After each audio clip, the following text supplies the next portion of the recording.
Hey everybody, just doing a little quick market update. Sorry I didn't post one on Friday last week. Just wasn't too much going on. It just was flat. But Sunday gave us some fun stuff. So first off, looking at the market, we've got some expected volatility coming in Thursday and Friday, especially pre-market. So an hour before the New York opens, expect the initial jobless claims GDP on Thursday and core PCE data coming out on Friday to definitely affect markets. Specifically to Friday, also reminder, quarterly options expire at 08 UTC. It's going to be pretty big leading up to that, and I'll kind of explain a bit further.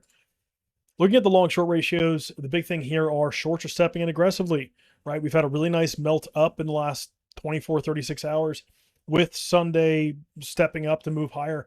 And now we are majority short. This is awesome to see. Most people shorting just basically means retail's trying to short for continuation downside. They might be finally broken, continuing trying to short as we're going up. On the funding rate side, we're seeing some pretty awesome stuff across the board. Negative, negative, negative. Like the only outliers against the negative, massive negative funding rates, really like basically massive funding to go higher, are from BitMEX and DYDX, but everyone else is negative. Very, very unusual for this area, but this is good for some potential continuation. Looking at the higher time frame, just on the liquidations and whatnot, we do have a big grab, the liquidation pocket that we've been kind of waiting for. We tapped into it last Thursday. Now we're moving a little bit higher into like the $88 range. I think there's still, if we have another, higher low, get some time a test back up towards 91, 92, up into this structure, that might be the last potential short. Below us, there's a bit of long liquidation still in place below the lows at 75K all the way down towards 74. Actually, no, it's about 75K. So in any case, what we still have is upside continuation right now. If we do have some breakdowns, it's not the end of the world. However, starting to lose 84K, then we have to talk about testing back towards 82, as there's a good pocket right down here around 83K down to about 82K. So locally, looking at some of the stuff in the liquidity order book, it's been pretty hectic as far as like the crazy amount of orders coming in. Big supports coming in, what is that, the 23rd? So yesterday morning. So big supports coming in to push price higher on Sunday. We've got some big stuff stepping in above us right now. So locally, you've got a couple thousand Bitcoin just stacked, couple hundred in big blocks, all the way up to 89K. So yeah, there's a lot of pressure right now to hold the current price and force it back lower. And if you're looking for some real low time frame stuff, lose that 87.8K, basically that little low there, and you should see some kind of retracement overall. But looking at the chart and specifically to that option statement I said before, yes, quarterly options do expire at 08 UTC on Friday. Remember that. One thing to say about that is that currently we have a pretty decent max pain price, which happens to be right around here, right in around 85K. And the reason this is max pain is because both the puts and calls would be majority out of the money if we close in this area. So I expect as we kind of go forward that this area acts as a magnet. On the higher time frame, just explaining like where we are in the overall direction. Yes, we're at some resistance. We're hitting that first little bit. If you see some localized failures, you could probably take a snap short back towards the daily weekly. But the overall priority here is definitely still the upside. We're still holding trend up in the overall local stuff. Now the higher time frame still wrecked, obviously, but we do have seen some really big pockets of daily support down here at 83.8 down to 82.6. So really big pocket of support. Even if we break below March, I'd like to see a major buyback.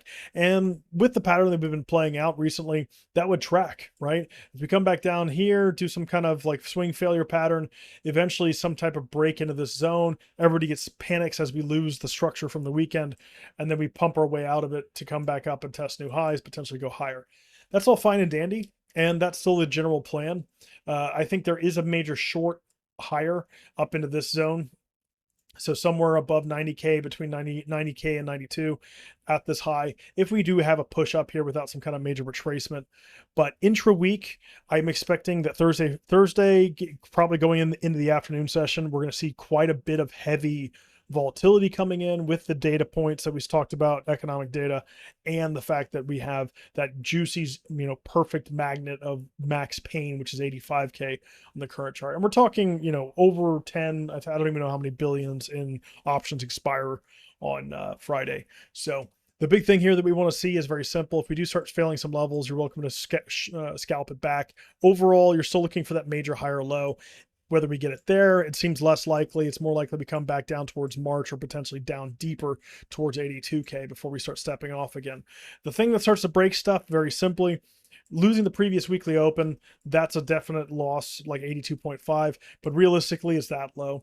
That's a significant trend break if that happens. I would say that losing the lows here at 80, probably 84K, that's more or less like change of character. If we break this, if we break this all the way down at 81.5 and lose this structure, lose this support, that's a trend break, a pretty clear one. And then we're definitely targeting sub 80K. But until that happens, it's still looking good. It's very far away from us currently, which is nice to see. And yeah, like in the local price action, we're still stepping off to go higher. Like I said, there's a nice little low there that if you start failing that, call it 80, actually a bit lower than that. So call it 87.9K. If you start to lose that, you should see some retests lower into some previous structure, but with some really untested stuff down here at the daily, weekly open. Just remember that. So Thursday, Friday, expect 85K to act as a magnet, especially if we have a break up higher. And post Friday, I'm thinking we actually rally pretty hard. That's just my thought. But that's it. Take it easy. Catch you tomorrow.